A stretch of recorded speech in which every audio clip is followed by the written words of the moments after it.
Hello, ഇന്ന് നമ്മൾ പറയുന്നത് നമ്മൾ ഡെയിലി ലൈഫിൽ ചെയ്യുന്ന 3 പ്രധാന തെറ്റുകളാണ്. ഇതിൽ ആദ്യത്തേത് ദാഹം തോന്നുമ്പോൾ മാത്രം വെള്ളം കുടിക്കുന്ന ശീലം. അത് ശരിയല്ല. ദാഹം തോന്നുന്നു എന്നതിനർത്ഥം തന്നെ നമ്മുടെ ശരീരം കാണിച്ചിരുന്ന ഒരു സൈനാണ്.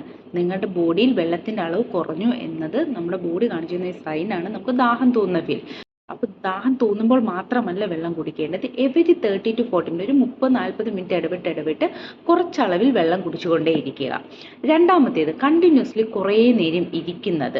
കണ്ടിന്യൂസ്ലി 2 മണിക്കൂർ 3 മണിക്കൂറൊക്കെ നമ്മൾ ഇരുന്ന് കഴിഞ്ഞാൽ നമുക്ക് ജോയിന്റ് പെയിൻ ഒക്കെ വരാനുള്ള സാധ്യത ഏറെയാണ്. അപ്പോൾ അതും ഒരു 30-40 മിനിറ്റ് ഇടവേളകൾ എടുത്ത് ഇന്ന് നടക്കുക, അല്ലെന്നുണ്ടെങ്കിൽ മറ്റെന്തെങ്കിലും ആക്ടിവിറ്റി നമ്മുടെ ബോഡിക്ക് കൊടുത്തതിന് ശേഷം അഗെയിൻ നമ്മൾ ഇരുന്ന് വർക്ക് ചെയ്യാം. മൂന്നാമത്തേത് അമിതമായ മൊബൈൽ ഫോൺ ഉപയോഗം. പ്രത്യേകിച്ച് രാത്രിയിൽ ഉറക്കം കളഞ്ഞുകൊണ്ട് അമിതമായി മൊബൈൽ ഉപയോഗിക്കുന്നത് നല്ലതല്ല. ഉറക്കം കളഞ്ഞുകൊണ്ട് ഒത്തിരി നേരം രാത്രി മൊബൈൽ ഉപയോഗിക്കുന്നത് നമുക്ക് BP, ഷുഗർ, ഒബിസിറ്റി, അതുപോലെ ഡിപ്രഷൻ എന്ന അവസ്ഥയിലേക്ക് നമ്മൾ എത്തിക്കുക. അപ്പോൾ നമ്മൾ ഈ ഡെയിലി ചെയ്യുന്ന ഈ 3 തെറ്റുകൾ ഒഴിവാക്കുക, ഹെൽത്തി ലൈഫ് സ്റ്റൈൽ ഫോളോ ചെയ്യുക. താങ്ക്